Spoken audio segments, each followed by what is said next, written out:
Chapter 3 The Zitches. They walked quickly to the Zitch house to get Zipper.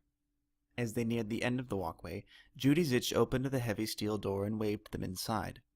Judy Zitch was the most beautiful woman Zeddy had ever seen. She had blonde hair that was styled differently every time he saw her. She was so tall, 6 feet tall.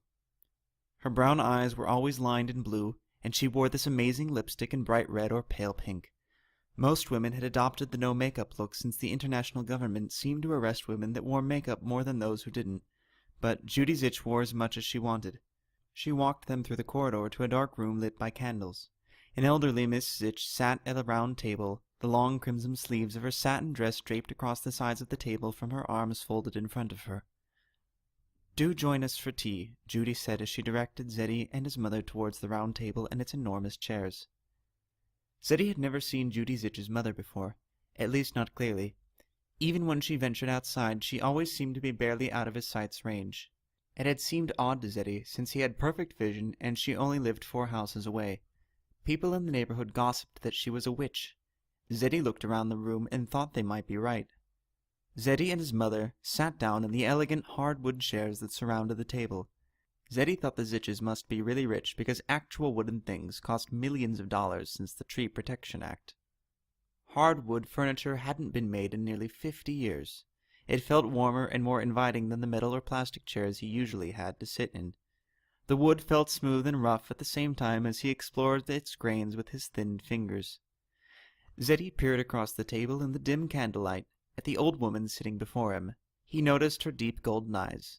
They were oval-shaped and yet round at the same time, and they were outlined by long, thick black eyelashes. Her gray-streaked black hair must have been past her waist because the braid flowed across one shoulder and fell onto her lap with no end in sight. She had large gold earrings that made her olive skin look rich and mellow, but strangest of all was that she didn't have a single wrinkle or imperfection. Sure, before it was outlawed, lots of the older women had plastic surgery to make them look young longer, but this was not plastic surgery.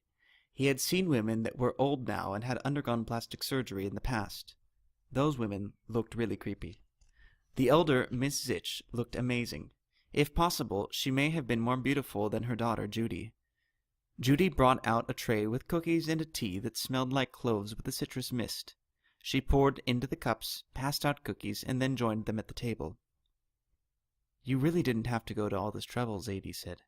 "Truly, we are in your debt already for saving Zipper. We can get him and get going. You've been too kind." The elder Miss Zitch raised her finger and slowly spoke. "There is no need for worry, my dear. The IG cannot see us here. We are safe. I want to talk to you about your husband." "My husband?" Zadie questioned. "You know where my dad is?"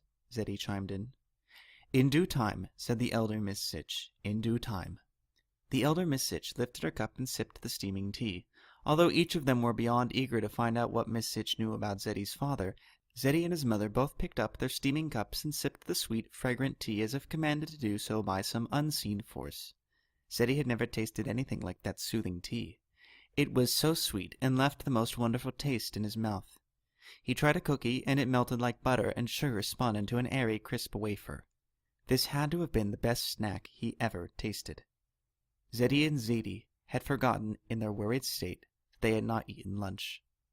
Munching cookies and sipping tea caused them to surrender to a strange calm. "Now that your hunger is satisfied, I need to talk to you about your husband.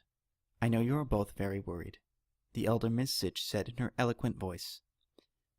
How did you know we were hungry? How do you know about my husband, even my personal feelings? I'm sorry, it's just... Who are you? How do you know all these things?" Zadie questioned her. "I am Nimue," the elder Miss Zitch answered.